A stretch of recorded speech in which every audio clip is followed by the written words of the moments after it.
Hello, welcome to The Rest is History. We are recording this in early February 2022 at a time of escalating tensions in Eastern Europe, focused along the border of Russia with Ukraine. And Dominic, it's fascinating, isn't it, if you have any interest in early medieval history? Because last summer, Vladimir Putin, or at least someone pretending to be Vladimir Putin, wrote an essay about the historical background to this. 5,000 words, Tom, I think it was. 5,000 words. And he went back, obviously, through the history of the Soviet Union, back through the emergence of the Russian Empire.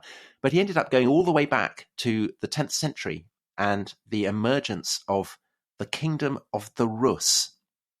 Yeah. Russians, Ukrainians, and Belarusians, Vladimir Putin, I put that slightly in inverted commas, wrote, are all descendants of ancient Rus, which was the largest state in Europe. Slavic and other tribes across the vast territory were bound together by one language, economic ties, the rule of the princes of the Rurik dynasty, and after the baptism of the Rus, the Orthodox faith. And I guess two things leap out from that. One is Putin's argument that because there was this great empire, this great kingdom of the Rus, covering a vast expanse of territory.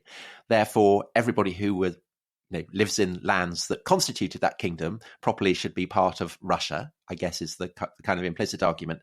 And the other argument is it's one from silence, where he talks about Slavic and other tribes, but he notably does not mention anyone coming from Scandinavia, which is very much the sense that I have, that the foundations of the Rus kingdom, this kind of emergent kingdom in what becomes Russia and Ukraine, were actually Vikings.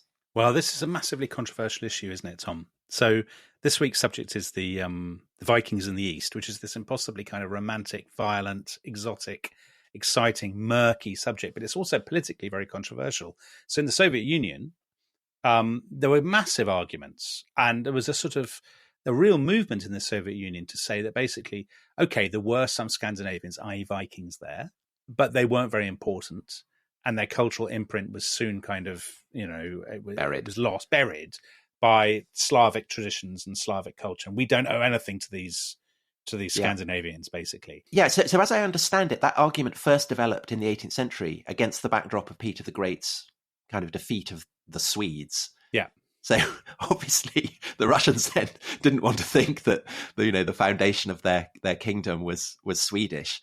And then again, isn't it right that it was the Nazi invasion that really turbocharged this idea, because Hitler said that without the Norsemen going in, the Russians would be living like rabbits or something. Exactly. So it's a sort of there's obviously a Germanic aspect to kind of Norse culture. They're very closely related, and so in the 20th century, it became really important for Stalin to sort of say, no, we don't owe it. I think because the story is often told with kind of Viking overlords, as we'll go on to describe, Viking overlords, in inverted commas, civilizing the Slavic tribes. And obviously, if you are a very keen Slavophile, if you're a kind of Slav nationalist, that's very offensive. The idea that you needed to be civilized by kind of Vikings in horned helmets, which they obviously didn't wear, in their longboats and whatnot. But of course, I mean, if you come from Britain, actually the perspective you have on the Vikings is that this civilizing process, by definition, I mean, is incredibly brutal. That acknowledging the influence that Vikings, have on 9th, 10th century Europe, whether it's in Britain or whether it's in the lands of the Dnieper and the Volga. This isn't necessarily a civilizing process. It's a process of kind of conquest and brutalization. Yeah. Well, I mean, the really interesting thing is that these two things are happening in parallel. So everybody when they think of the Vikings, I mean, basically pretty much every primary school in Britain, as far as I can tell, does the Vikings. At some point, kids dress up in Viking outfits and they put on horned helmets and they learn about dragon-prowed longboats and stuff. But they almost always study it in terms of a story that the Vikings first pitch up at Lindisfarne, they sack the monastery, and then they're constantly attacking England and France and Spain. And, Alfred burns his cakes. There are a series of battles. The Vikings said, it's all the West, and then expeditions to Greenland and Iceland. But actually, a lot of Viking historians, Neil Price, for example, would say actually what the Vikings are doing in the West is a copy. They're copying what they've already started doing in the East. And it's the story in the East that is more exotic, more exciting, and also, crucially, I would say, more lucrative. There's so much money for a Viking to make sailing to the East rather than to the West. And you could argue that in the long run, couldn't you, Tom? Creating Russia is quite a big, big and thing. Ukraine. And Ukraine, right. Well, the issue of which of those can lay claim, it's a bit like the argument we had in the Alexander the Great podcast about Greece and Macedonia, and North Macedonia, as it's now called, fighting over the legacy of Alexander the Great, isn't it? Yeah, because this stuff really matters. Yeah, they both see themselves as the heirs of the Kievan Rus civilization. Yeah, so we've I mean, the Vikings are such a great topic. We've both, I wrote about them in Millennium. I wrote about the Vikings in the East. You were writing a children's book about the Vikings right now, aren't you? So indeed. You're absolutely kind of immersed in this. Yeah. It's such a great topic. And we've done one episode already on the Norse epics, which essentially took us from Iceland to Greenland to Vinland and the New World. But even in Iceland, they are writing epics about what the Vikings are getting up to the lands of the East, going down the rivers to Baghdad, the capital of the greatest empire on the face of the earth, to Miklagard, the golden city of Caesar, Constantinople. And as you say, it's a story that is very, very thrilling, because you have the same, obviously the idea of taking ship and discovering North America. I mean, that's an incredible story. But so also is the idea that people are going from Scandinavia and kind of pitching up in Baghdad, or even further afield. I mean, it is an astonishingly romantic narrative. Well, before we get into the sort of the narrative of it, I mean, the best example of that, and the one that most, certainly British listeners, maybe English-speaking listeners will know, everybody knows the story of 1066, certainly in Britain they do, the Battle of Hastings, Harold and William. But obviously there's a battle before that against a guy called Harold Hardrada, who comes over from Norway to try and claim the English throne. And the life of Harold Hardrada is this whole business in microcosm. Yeah. He had been in Norway. He ends up going to Kiev. He ends up going to Constantinople and commanding the imperial bodyguard. He may have gone to Sicily. He may have gone to the Holy Land. This incredible... Married a princess. Well, these incredible adventures, many of which are unquestionably true because they're backed up in kind of, Byzantine sources. So, I mean, you think about that life. He had a more interesting, well-traveled life than probably most of our listeners, certainly than us. Yeah, definitely. Well, so we've got from Mary Kirk Alves, who asked very simply, why were the Vikings going east? Was it more of an expedition or a conquest? So obviously the geography of Scandinavia, kind of, the ancients thought of it as an island. They didn't realize it was a peninsula. So you can take ship and go west across the North Sea or into the Baltic, up the Gulf of Finland. And beyond the Gulf of Finland lies the vast expanse, basically, of Eurasia. And the Vikings knew it as Sweden the Great, Sweden the Cold, a land of giants, of dwarves, of dragons, of men with mouths between their nipples who never spoke but only barked. So an intimidating place, but a place that, as it turns out, with incredible courage, with incredible fortitude, with incredible daring, can lead you to the richest lands on the face of the planet, the lands of the Caliphate and of the Byzantine Empire. Yeah, that's right. And I think if you think about the geography, so if you live in Norway, if you live on one of the fjords or something, when you look out, you see the North Sea and beyond it, very rich kind of farmlands of England and the monasteries of Ireland and so on. And that's the way you go. But obviously, if you live in Sweden, you're looking out east, southeast.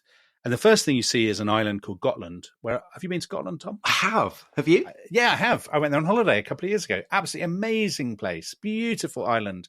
Fantastic churches. Rachel Morley would enjoy it. But also coin hoards. These incredible hoards of coins. Thousands and thousands of Arabic dirhams that have come up the rivers. So basically, what you would do, if you were an entrepreneurial 8th century Swede, you would go to Gotland, and that's the sort of staging post where you maybe find people for your crew or you sign on with somebody. And then obviously the place to go from, England or France, they're not really on your radar. what you do is you keep going across the Baltic, and there, as you say, you get the mouths of these rivers, and you know that somewhere at the end of that river is one of the richest cities on earth, Miklagard, Constantinople, and beyond it is all the wealth of the caliphate. And I think there are two things crucially that you have if you're Scandinavian that they will buy from you. One of them is furs, which you can kind of pick up on the way, and the other, crucially, is slaves. So this is a massive slave trading enterprise. Yeah, it absolutely is. And I think that So how do you get there if you're if you're in Sweden? So there's Gotland, as you say, and there's this place called Birka, which is I think just west of Stockholm now. Been to Birka, Tom. And it's as close to a town as you get in kind of early 9th century Scandinavia. And from these kind of centres, you can head eastwards up the Gulf of Finland, and there's the Volkhov River, and there's a town, Staraja Ladoga. Yeah, Staraya Ladoga, Tom. Is that how you pronounce it? Your Russian is shocking. Yeah, okay. So that's this is a kind of, well, it's not Wild West, is it? It's Wild East. Well, Neil Price has a lovely thing in his book, The Children of Ash and Elm, where he says it's basically Deadwood. So, right. It's sort of saloons. But I think a couple of people, he's not the only person to have made that American analogy, because Tom Shippey, in his book, Laughing Till I Die, about the Vikings, he has a nice section about how he says, the way to answer Mary Kirk's question, it's not really like the kind of raids on Lindisfarne and stuff. He says the way to think about it is about trappers and traders in North America. With fur. I mean, with fur, the parallel is paddling down these rivers, and there are indigenous people, tribes on either side. Sometimes they'll trade with them, sometimes they'll kind of fight each other. And and even the topography, it's very heavily wooded, lots of rivers, lakes and things. So you start off in Staraya Ladoga, and that's kind of expanding as time goes on. I think that's founded in about 750, 753 or something. And then you go south, don't you? You pick your river, and yes, because what the Vikings are bringing is the technology that enables them to navigate these rivers, and that's evident, I think, even in the name, right? I mean, that's so. There was a message from Tapani Simajoki, friend of the show, a Finn, and he says an interesting tidbit on the linguistics of the East Vikings and Finland as the brackish meeting point of East and West. The Finnish Sweden, Ruotsi, is probably derived from the same root as Russlagen. And Russlagen is rowing. Yeah. Lagen is kind of the band, isn't it? So the land of the rowers. And that idea of ships going down rivers, people rowing, often against the current, with the current. And the ships are sufficiently, they're built so that they can negotiate quite shallow waters, and they're sufficiently light that, you get to a lake, you need to go across to the head of a river, you can carry the ship. Yeah, but that's where the slaves come in very handy. So this constant issue of the portage, I think, is the technical term, where you get to the end of your bit of river, or you get to the point where you need to cross over, and basically you need to be able to get out, either semi-dismantle your ship, or the ship is light enough for you to carry it. Or your slaves to carry it. Or your slaves. Well, this is where the slaves, basically your cargo, are carrying it for you. Yeah. I mean, that's the sort of genius, if you like, the sort of horrific genius of the business model, that you're trading human beings who are doing a lot of the work for you. And so obviously there's incredibly, you're very vulnerable if you're having to carry a ship, up mountains and, where the rapids are, or, through forest or whatever. So you're very vulnerable. And so that's why along the length of these lakes, these rivers, at certain key points, you start to get more and more kind of forts, really. So Novgorod, I mean, you're the Russian speaker here, Dominic. That means new fort, doesn't it? Yeah. So that appears on Lake Ilmen. That's right, and they called it Holmgard, I think, didn't they? The Rus themselves, the little fort, and it's sort of, I think a lot of these forts are kind of very North American style. They're kind of made of logs, aren't they? So everything in Novgorod is made of wood. Yeah, everything, even the kind of rather than paper, they're writing on kind of bark and things. So they're not. So to answer, go back to Mary Kirk's question: is it a conquest? I don't think they think of it as a conquest because they're not interested in. It's not a risk where they're interested in kind of capturing lots of land. What they're interested in is the route, is the river, and making money. And they establish the forts as kind of trading stations, basically. And you can imagine the kind of. I think Neil Price in his book has stuff about the scene, people drinking. Probably lots of crime, tinkling on the piano, sassy madams, sassy bar tarts, yeah, all that kind of stuff. Yeah, but that's the sort of atmosphere, and obviously that's quite cosmopolitan in the sense that there are lots of these Scandinavians who are mostly, I think, Swedes, because that's obviously where you come from. But there are also undoubtedly at this stage lots of Slavs. So even at this stage, I think you've got the mix that becomes Russia, the mix of Scandinavian and Slav. Yeah, absolutely. And so Novgorod is it's a place. I mean, it's very like a kind of Western. So you get lots of celebrated figures in the Norse epics. When they're down on their luck, they go there and they kind of recruit men, people to go off to Britain or attack Denmark or whatever. But at the same time, obviously, from Novgorod you can cross the lake and you can then either get the Dnieper, which will take you down to the Black Sea, and from the Black Sea to Constantinople, Miklagard, the great city. Or to the Volga, which will take you to the Caspian Sea, and from the Caspian Sea to Baghdad, or to lands even kind of in Central Asia, the Silk Roads, and they so attack Azerbaijan at one point. Maybe we'll come to that later. It's kind of incredible. Incredible. So Novgorod is the kind of, I guess, the meeting point of Scandinavia, Dnieper, and the Volga.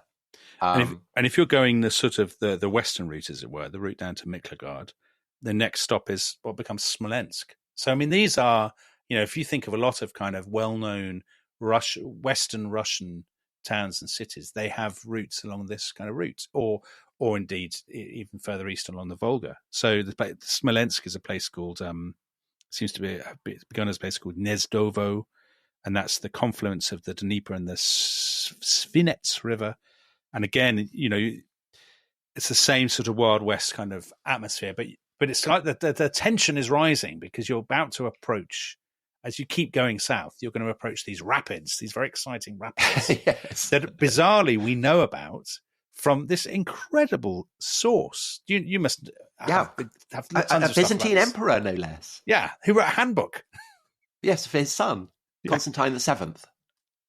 So he wrote the purple. He wrote Porphyrogenitus. He writes a foreign policy guide for his son Romanus. Basically, this is how you handle all our neighbors. I mean, just an incredible kind of almost like a policy document to have survived. And in it, he says, so, the Rus, well, this is the deal with them. And he basically sets out the whole of the route. So he says they have these special boats called, what's they called? Monoxala, single keel boats. So they're basically, he says at this point, they're in kind of disposable boats, kind of little kind of dugout canoes. They all go together in a big flotilla, he says. And by this point, you're in what is now Ukraine. So you're going down the river through the center of what's now Ukraine. And the river's only navigable in the summer. And basically, you keep having to get out. And as the rapids approach, the slaves will carry your boats for you. And the rapids all have excellent names. Do you know all the names of these rapids? Yeah, they're terrifying, aren't they? And there's one of them appears on an inscription actually in Gotland, I think. Does it?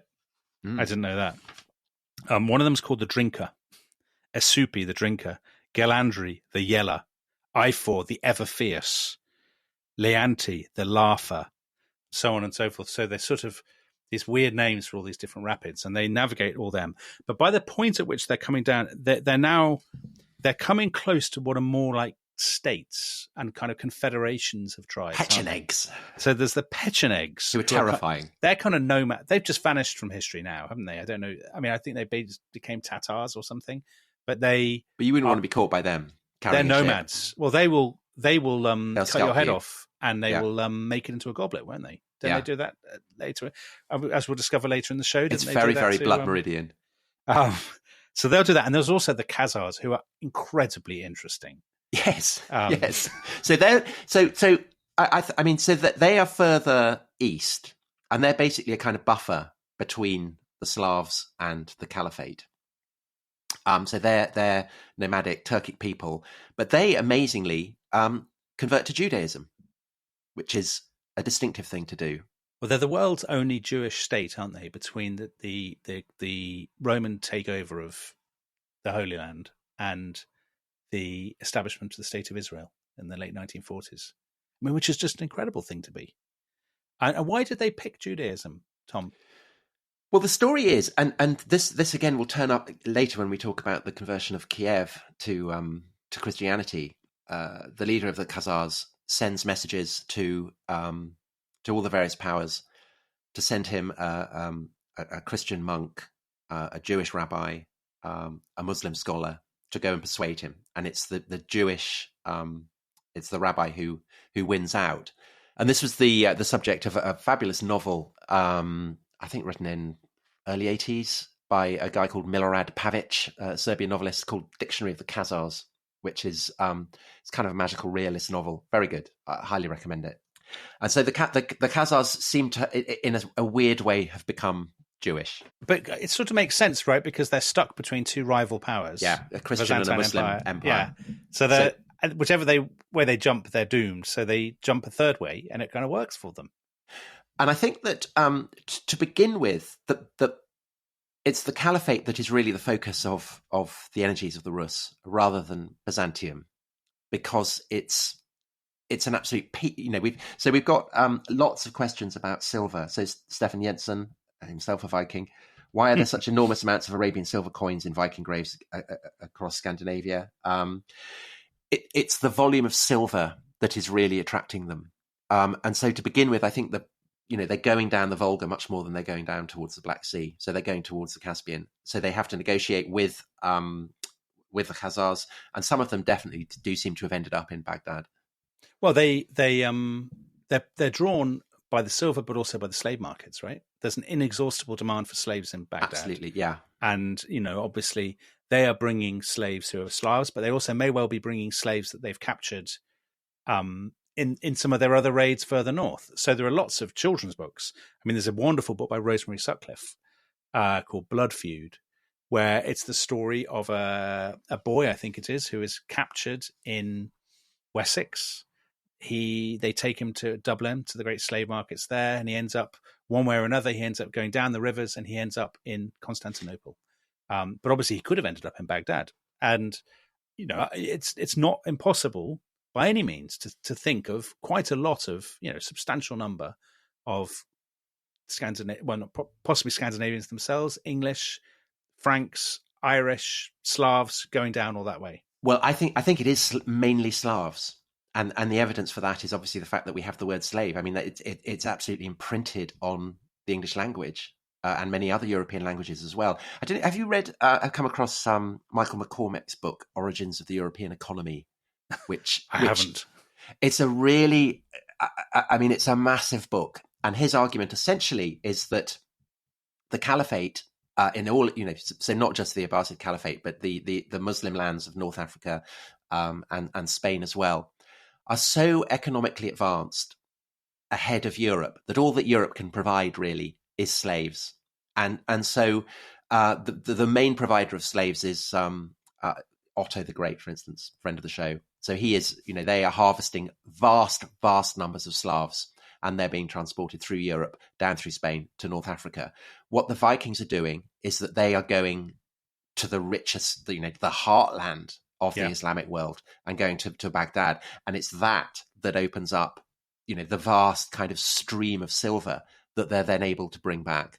And it's really that explains the rhythms of Viking campaigns in the West as well, because it's when the silver mines in Yemen and in Central Asia dry up that they then start to refocus their attention on England, which by this point also has a kind of very silver-based economy. Yeah, and also because it's easier in some ways. I mean, if you can get silver flooding in, that's more immediate than getting land. I mean, land is great in England if you can get it. But you're right. I think we have to see the East and Western things sort of in parallel. That obviously, whenever that Eastern route is kind of cut off for some reason, or there's a diminution in the trade, then you see a kind of intensification of the sort of Western attacks. Yeah. But anyway, yeah. Well, but it's just so you get that the Samanid emirs in Central Asia discover these vast silver mines. I think in kind of 890s, so end of the 9th century, and over the first half of the 10th century, silver is flooding in from there. And that, of course, is the period where in the West, the English state is able to construct itself, the fight back against the Vikings. So Alfred and his successors. Presumably because, actually, there's so much money to be made in the East that becomes the main focus of attention. Yeah. And then after about 965, the silver mines in the East dry up. And so Birka gets abandoned towards the end of the 10th century. And you start to get Vikings moving back towards England, Ethelred the Unready and Svein Forkbeard and so on. So I think it's really fascinating. I mean, we tend not to think of that, the rhythms of the emergence of the English state and then the return of the Vikings, to a degree, is being conditioned by the availability of silver in the East. Okay, we'll just take a quick break, Tom, and we'll come back after the ads.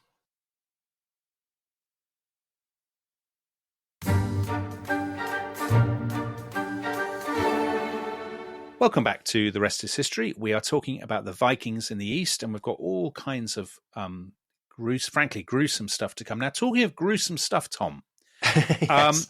we are very responsive, as the public know, to popular opinion. We're the People's Podcast, aren't we? We are the People's Podcast.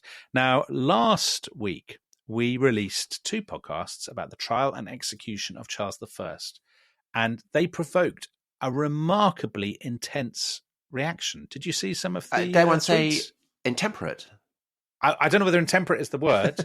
Robust, some would say. I would say that the robust response came from one person in particular, who we actually name-checked at the start of the episode, Capel Loft, who had already got cross with us during the World Cup of Kings and Queens because we hadn't included Charles I in our list. He had form. He had started his own rival World Cup, I believe. Yes, in which Charles I did very well. Yeah, because he rigged the tournament. Yes, he did. Very Stuart behaviour. Very Stuart behaviour. Anyway, so Capel Loft responded to our episodes by saying, and this was a tweet he put out, just made a second attempt to listen to The Rest is History on the trial of Charles, King and Martyr, but once again had to stop in anger. Every lazy bit of long since debunked Puritan and Whig propaganda is trotted out without challenge. Falsehood and half-truth abound. Vile. Vile. I mean, that's strong. So there was then a huge discussion. So I went to bed having just seen that and got up the next morning to discover about several hundred messages, people attacking each other about Charles I. So Ted Valance, Professor Ted Valance, who I've known for 29 years, was a guest. I knew him when he was a teenager, would you believe? And Capel Loft said to me, "It pains me that as a fan of Baldwin and Joseph Chamberlain, you can be so wrong on 17th century politics, though at least you're not quite as dead to all morality and decency as that hellhound Valance." So, I mean, to be fair, he's nailed Ted pretty well. He is a hellhound. He is. So anyway, but Dominic, Tom. I mean, we've done. We've done podcasts on all kinds of things. We've done fascism and communism and Mohammed and all kinds of stuff. And who would have thought that it would be the character of Charles I that would... Charles King and Martyr, as Capel Loft calls him. So anyway, this is by way of saying that because we are the People's Podcast and because we are responsive to deeply held beliefs, we have invited Capel Loft onto the members' podcast that goes out to the Wangs, as we like to call them, the members of the Rest is History Special Club. And that will be going out tomorrow, Tuesday.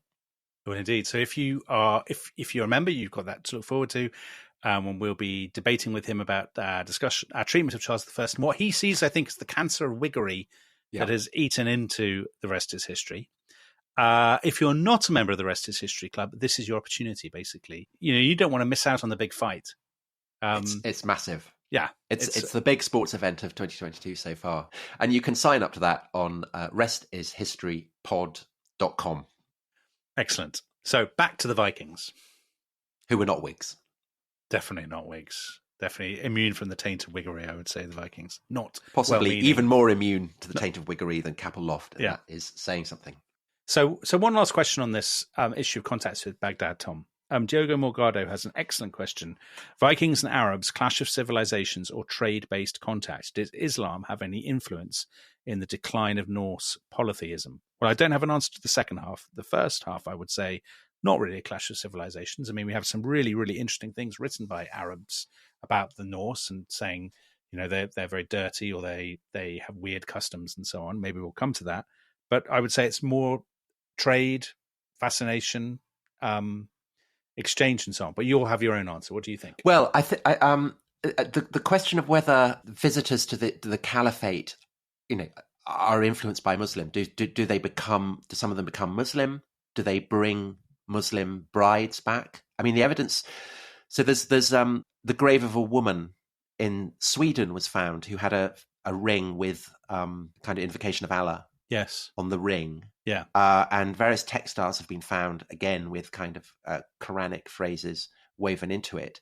The woman herself seems to have come from the Islamic world. Whether whether the fact that you have Quranic messages on your robes means that you've become a Muslim, I'm not sure about that. So it's surely unlikely. Surely it's just a high status, luxurious. Well, because famously also there's a Buddha was found, wasn't it, in a grave, and that doesn't imply they're Buddhists. And there are kind of the crozier from Ireland.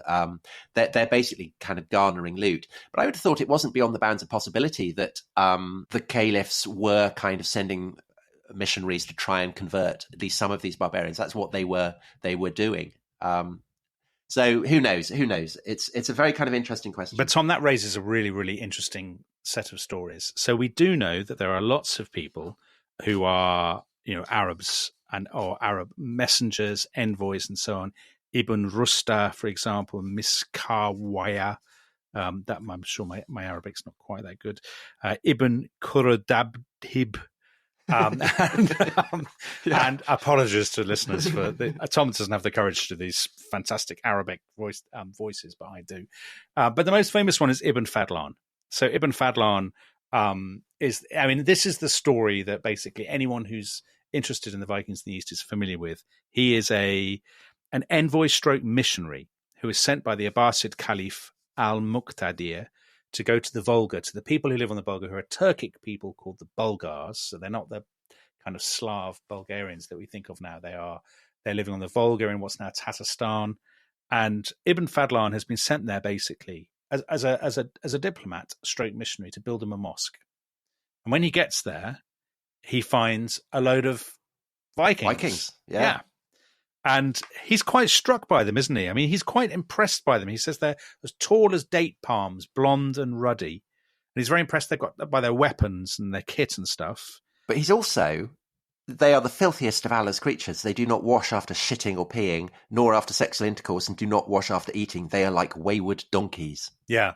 So he sort of thinks of them in a very, they're barbarians, basically, to him, aren't they? They are, in a kind of weird way, noble savages, I suppose. Impressive, tall, strong, self-confident and so on, but also weird and a bit unsettling. And he's obviously a really interesting guy because he's curious. So he says he hears that one of their chiefs has died. Yeah. And they're going to have this massive funeral. He's like, oh, can I come and... He makes the worst decision of his life. No, it's an amazing decision. He says, I'd like to come and watch. Yes. In Baghdad, when the Vikings turn up, they pretend to be Christian, and they have to do that because if you're a follower of the book, then you can get in by paying a kind of tax. Whereas if you're a pagan, you can't. The thing that's interesting about this burial is that it's unapologetically pagan. There's no pretense about it being Christian whatsoever. And the fascination of that for archaeologists is, when they dig up the ship burials or whatever, and they find kind of various dismembered animals and the skeletons of women and things inside it. It's very different. You've got the hardware, but you don't have the software. Ibn Fidlan's account provides the software that otherwise we simply wouldn't have. Yeah, and also he provides quite good ammunition for people who say when these guys went east, they were still very much Scandinavians, because this is a Scandinavian, an identifiable Scandinavian funeral ritual that is taking place, I mean, God knows how many hundreds of miles away. on the Volga in what is now the absolute kind of Russian heartland. And how long does it take, Tom? Does it take 10 days, doesn't it? It takes 10 days to get ready for this funeral. I mean, it is the most colossal blowout, basically. Presided over by a sinister old woman called the Angel of Death. I saw she was a witch, thick-bodied and sinister. It's a Sibon Fadlan. He's fattest, unfortunately, and barbarianist. Yeah, he's not impressed by the Angel of Death at all. I mean, frankly, with a name like that, you're asking for disobliging commentary. I mean, it's you wouldn't want, I think, to be a female slave in the vicinity of the Angel of Death. Because you wouldn't. That is for sure. So someone has to accompany the dead Viking chief to the afterlife, and so they ask for a volunteer. And actually, interest doesn't have to be a woman; it could be a slave boy as well. But it's a girl who volunteers. So they've lined them all up, haven't they? And there's people. So the guy's ship has been propped up on the shore with wood. Yeah, his kind of half buried. Is that right? I think something like that. Is it half buried? So it's half kind of. They've heaped earth over half of it so that you then go in. That's right. Yes, but the other half is outside. They've divvied up the dead guy's fortune 3 ways. So a third of it is spent on booze, unbelievably, which is great, isn't it? A third of it is spent like kind of death duties on special kind of funeral gear. So on other funeral stuff like his burial clothes, and then the remaining third is split up among his heirs, basically.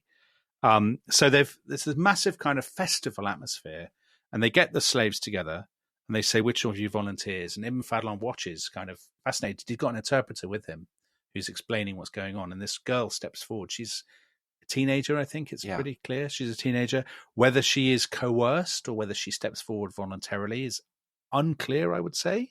Tom, but she having volunteered, she's then treated like a kind of princess, and she gets given slaves. She has clothes and jewels. She gets clothes and jewels, and she gets given kind of drugs, I think. And there's kind of weird thing where she goes to something that looks like a door frame. That's on the last day, isn't it? Yeah. So on the last day, the 10th day, they set up a sort of a bed on the deck of the boat with this guy's presumably by now in quite putrid, rotting corpse in bed, dressed in these fancy clothes, and they lay out a huge feast around his body. Then they bring out the girl. The girl by now has been she's been very heavily drugged and given booze and stuff. Then they bring a dog to the ship and they cut the dog in half, and they throw both halves of the dog on board. I mean, it's so strange. They put all the guys' weapons in the cabin. They tear the heads off some chickens. Yeah. Ibn Fadlan at this point is thinking, God, this was a very bad decision to come and watch this funeral. The door frame. Yeah, they lift her up. They lift her up, and she says she can see her father and her mother. Then they lift her up again, and she sees all her family. And then the third time she says that she sees her master in the afterworld, and it's green, and it's beautiful, and there are all kinds of men. Then they take off her jewels, and she walks onto the deck of the ship. But this is a weird detail. She walks on the raised palms, so she's being held up in a sort of, mosh pit style scenario. They hoist her onto the ship. She sings a leave-taking song, and then they make her drink 2 big kind of flasks of beer, I assume, or something. And then at this point, so Ibn Fadlan at this point, his story, which is pretty dark, becomes genuinely very dark, because he says at this point she's confused and she's crying out and she doesn't want to carry on or whatever. But the angel, the angel of death at this point grabs her and sort of what do they do? They drag her into a little cabin. At this point, everybody's outside drumming. Beating on their shields. Beating on their shields. It's such a terrible scene. To drown out the screams. Right. That she's giving. And then 4 of the men hold her down, and 2 others strangle her while the angel of death is stabbing her with a knife. Ibn Fadlan is watching all this, and one of the guys standing next to him says, God, you have terrible rituals in the Caliphate, don't you? I mean, compared with this is brilliant. You must be absolutely... And you can sort of tell from his account that he's thinking, this is pretty awful. Yeah.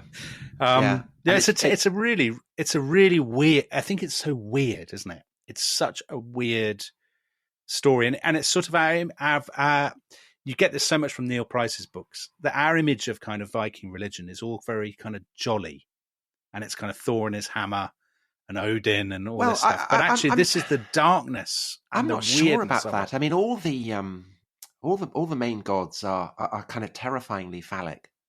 Yeah, but the way in which it's portrayed to children, Tom, and the way it's presented, I suppose, the Marvel Comics version of Norse mythology. But Thor is a serial rapist. The hammer is obviously very phallic. Yeah. Odin is always raping. Yeah. Frey, I mean, he has, the statue of him at Uppsala in Sweden. He has an absolutely enormous phallus. It's unsettling, I think. And this story is incredibly, I mean, it's unbelievably rich and interesting for historians, archaeologists, anthropologists, and so on, because it makes sense of a lot of the burials that you find. All those kind of dismembered corpses of animals and yeah, exactly, and the weird things you find. But it gives you a sense of the sort of the jolly adventure story in Rosemary Sutcliffe kind of way in which so many of these Viking stories are told. Actually misses out just how cruel and violent a world and strange and unsettling a world it was. Anyway, well, I think that you know what I'm going to say now, that it's about cricket. The conversion of the Vikings to Christianity is it removes them from a world that I think to us is unimaginably strange. Yeah, because we remain in the kind of the moral, ethical world that Christianity gave us. Islam as well. I mean, they're Ibn Fadlan's sense of kind of the sense of the strangeness and the horror of it is to that extent ours. And that world to us, I think, is very, very remote and difficult and strange and weird. And so the process by which the Rus end up becoming Christian is very, very kind of important. As that passage from Putin that I read at the start of this episode. Okay, well, I think that's enough for today's episode. And clearly we we thought we were going to get all this done in one episode. We're not. I think that tomorrow we should go to the Dnieper. We should go to the founding of Kiev. We should look at in a bit more detail the relationship of the Rus to Constantinople and the process by which the Kievan Rus became Christian. So we will see you back tomorrow. Bye.